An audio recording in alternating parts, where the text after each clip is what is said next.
मंडळी नमस्कार, मी रिनेश रंजन. आपण पाहत आहात बातम्यांची बातमी आणि बातम्यांमधून जन्माला आलेली एक बातमी पुन्हा ताजी तुमच्यासाठी आहे मंडळी. जेव्हा जेव्हा उद्धव ठाकरेंसोबत राज ठाकरे दिसतात, दोन भाऊ एकत्र दिसतात, तेव्हा तेव्हा मात्र त्यांच्या विरोधकांचे धाबे जाणतात. एक नवीन तुम्हाला वाटेल आता नवीन मी काय घेऊन आलो, तर नवीन मी घेऊन आलो मंडळी तुम्हाला ठाऊक आहे, कॉक्रोच जनता पार्टीने जो हाहाकार माजवला होता देशामध्ये आणि अख्ख्या अहंकारी बाबांना त्यांनी पायऱ्यांवरून खाली उतरवलं.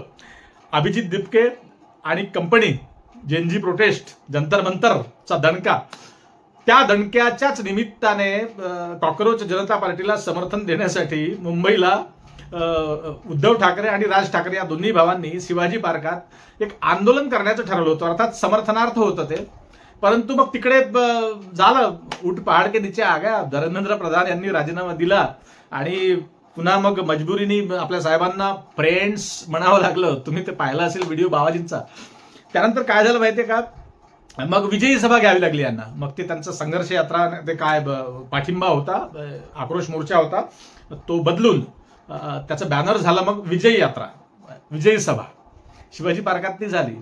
आणि तुम्हाला ठाऊक आहे का, एक गोष्ट आहे, गंमत आहे, मला अनेक लोक ट्रोलही करतात त्यांचे विरोधक. मी काही कुणाचा माणूस नाही, काँग्रेसचा नाही, भाजपचा नाही, शपथ सांगतो तुम्हाला, माझ्या शपथ, कुणाचाच माणूस नाही. आपण राव जनतेच्या बाजूने आहे.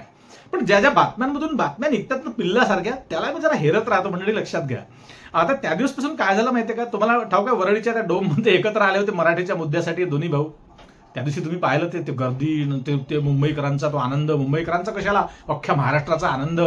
कारण मध्यंतरी त्यांच्या सगळ्याच वोटर्सला जखमा झाल्या ना, त्यामुळे लोक आनंदित झाले. दोन्ही भाऊ एकत्र आले, त्याची ती एंट्री झाली, एक डावीकडून मंचावरती, एक उजवीकडून. अरे बाबा हा खरा, सगळे लोक टीव्ही पुढे बसले होते. आणि टीव्ही कशाला, टीव्हीवाल्यांनी जास्त कव्हरेज नसेल दिलं तेव्हा, मराठी चॅनल सोडून सोशल मीडिया पुढे लोक होते. आणि तेव्हा जे धाबे दणानले होते. आणि मग पत्रकार लोक त्या विरोधकांच्या पुढे जातात, ते दोन भाऊ एकत्र आले, तुम्हाला काय वाटतं, ते चिडतात. मग त्यावेळी एका नेत्याने माईकच ढकलून दिला पत्रकाराचा. त्यांच्या जिवारी लागते ती गोष्ट. दोन भाऊ एकत्र येऊ नये यासाठी नवस करत असतील त्यांचे विरोधक, लक्षात घ्या. तर हा, मला ते गोष्ट राहिली बोलता बोलता की मला ट्रोल का करतात, तर तू त्यांचा पक्ष का घेतो, तू ठाकरेंकडून का बोलतो. अरे बातमी येते तर त्याचं मी विश्लेषण करतो, संपला विषय. आणि बघा, जे आहे ते आहे, जे खरं आहे ते खरं आहे, पुढे काय होईल ते तुम्ही त्यांचं ते बघत बसा विषय. आता मंडळी त्या डोममध्ये मराठीच्या मुद्द्यासाठी एकत्र आले होते. त्यानंतर आता शिवाजी पार्कात या कॉक्रोच जनता पार्टीच्या मुद्दा घेऊन ते एकत्र आले विजयी सभा घेण्यासाठी. त्या दिवशी मंडळी एकच जल्लोष झाला.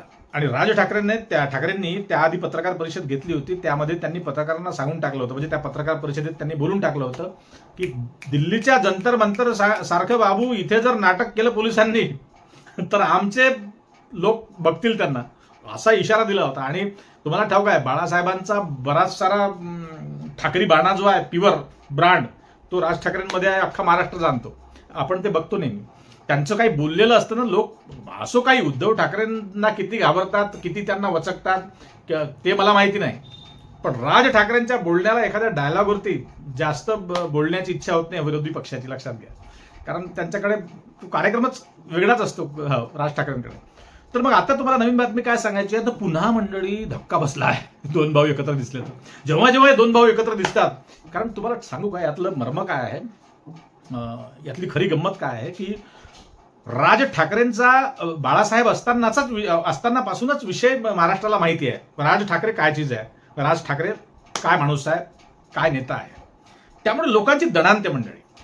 तुम्ही पाहिलं असेल, सगळे टीका आदित्यवर करतील, आली वेळ तर उद्धव ठाकरे साहेबांवरती करतील, अमित साहेबांवरती, अमित ठाकरेंवरती करतील. पण राज ठाकरेंवरती टीका करण्यासाठी फार विचार करावा लागतो, लक्षात घ्या. त्यामुळे मंडळी बघा, आता मुद्द्यावर येऊ आपण की ही भीती का वाटते. माझा प्रश्नच तो आहे, भीती का वाटते. तर आता तुम्ही म्हणाल की तुम्ही कोणाला शोधलं, तुम्हाला कसं माहिती भीती वाटते लोकांना. तर मंडळी, याचं एक मात्र तंत्र आहे. ते तंत्र कुणाकडेच नसेल, बहुतेक नसेल, मला सांग. माझ्याकडे मी विशेष तंत्र शोधून काढलंय. मला ना कुठे सर्व्हे करावा लागतो, मला ना कुठल्या एजन्सीचा सर्व्हे बघावा लागतो, मला ना काहीच बघावं लागतं. तुम्हाला सांगितलं होतं की मी काय बघत असतो ते. आता मी पुन्हा नव्याने सांगणार नाही. मला त्या प्रतिक्रियेवरून, त्या लोकांच्या हवेवरून कळून जातील मंडळी की लोकांचा रुख कुणाकडे आहे. गेल्या 7 ते 8 वर्षात या महाराष्ट्राचा ज्या प्रकारे सत्यानाश झाला, आणि त्याहीपेक्षा जास्त कोरोनानंतर जो सत्यानाश महाराष्ट्राचा झाला राजकीय दृष्ट्या, तो लोकांच्या जिव्हारी लागला हे लक्षात घ्या. लोकांना तो पसंत पडत नाही, लक्षात घ्या. आणि एक गोष्ट लक्षात घ्या, नेते कुठून कुठेही जातील मंडळी, लक्षात घ्या. खूप सारी अफरातफर झालेली आहे, खूप आयात निर्यात झालेली आहे या गेल्या काळात. चांगले चांगले दिग्गज ज्यांच्या छातीवर स्टॅम्प होता त्यांच्या पक्षाचा, ती छातीचा स्टॅम्प तोडफोड करून ते पळाले, बेधुंदपणे पळाले. ईडीच्या भीतीने पळाले असतील, सीबीआयच्या धाकाने पळाले असतील, काही जे काय झालं असेल ते झालं असेल. पण मंडळी लक्षात घ्या, नेत्यांच्या मागे मतदार जात नसतात, हे लक्षात घ्या ठासून. हा, हे तुम्हालाही ठाऊक असेल, तुम्ही हुशारात सगळे मराठी माणसं किंवा महाराष्ट्रातले मतदार. नेत्याच्या मागे, पडकुट्या नेत्यांच्या मागे त्यांचे कार्यकर्ते जात असतात. ज्या कार्यकर्त्यांचा स्वार्थ असतो, ज्या कार्यकर्त्यांना भविष्यात त्यांच्याकडून काही भलं करून घ्यायचं असतं, ते कार्यकर्ते जातात. आणि कार्यकर्त्यांच्या जवळचे अगदी घनिष्ठ, अगदी निष्ठ, एकनिष्ठ त्यांच्याशी, कार्यकर्त्यांशी त्यांचे असणारे मतदार तेवढेच जातात फक्त. इतर सार्वजनिकरित्या आपण जे बघतो गावागावांमध्ये, शहरांमध्ये, जे चेहरा बघून मतदान करतात, ज्यांचे बाळासाहेबांचे विचार ज्यांच्या घराघरामध्ये रुजले आहे, ते संस्कार त्या घरातील लेकरांवर झाले आहे, त्यांना बाळासाहेबाचं चित्र असावं लागतं पोस्टरवरती. ठीक आहे, पण त्या पोस्टर सोबतच विचार देखील त्यांच्याकडे असतात, शाबूत असतात. त्यांच्याकडे ते त्यांच्याकडच्या लोकांचं, त्यांच्या मोठ्यांचं ते सांगणं असतं, आणि ते त्यांचं सांगणं ठरवून, ते ऐकून, ते ध्यानात घेऊन मतदार पडकुट्यांच्या मागे पडत नसतात. मी पडकुटे म्हटलं तर जे पळाले त्यांना वाईट वाटू नये. पडकुट्यांचा अर्थ असा आहे की बाबा, ज्या बॅनर खाली, ज्या नावाखाली तुम्ही निवडून आले, ते नाव, त्या नावाला दगाफटका करून तुम्ही दुसऱ्याकडे जाता, जे ज्या ज्या पद्धतीने जात असत. ठीक आहे, सगळ्याच बायका नवऱ्याला सोडून जातात तर सगळ्याच नवऱ्यांचा गुन्हा नसतो, लक्षात घ्या. काही बायकांमुळे सोडचिठ्ठ्या होतात, काही नवऱ्यांमुळे सोडचिठ्ठ्या होतात. हेच उदाहरण इथे लागू होते, लक्षात घ्या. काही स्वार्थामुळे जातात. तर हे पक्ष फुटण्याचा जो विषय सुरू आहे सगळा, त्यामुळे सगळं मंडळी राज ठाकरे, उद्धव ठाकरे हे दणका देणार मंडळी, लक्षात घ्या. आणि येत्या काही दिवसात राजसाहेब ठाकरे वेगळ्या ठिकाणी असतील, लक्षात घ्या.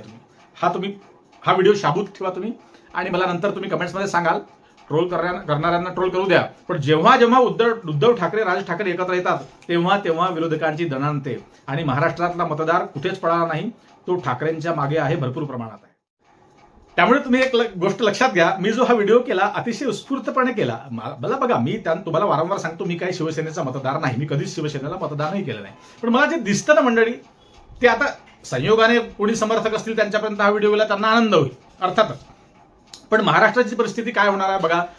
फडणवीस जाणार दिल्लीला, हे जवळपास तुम्हालाही माहिती आहे.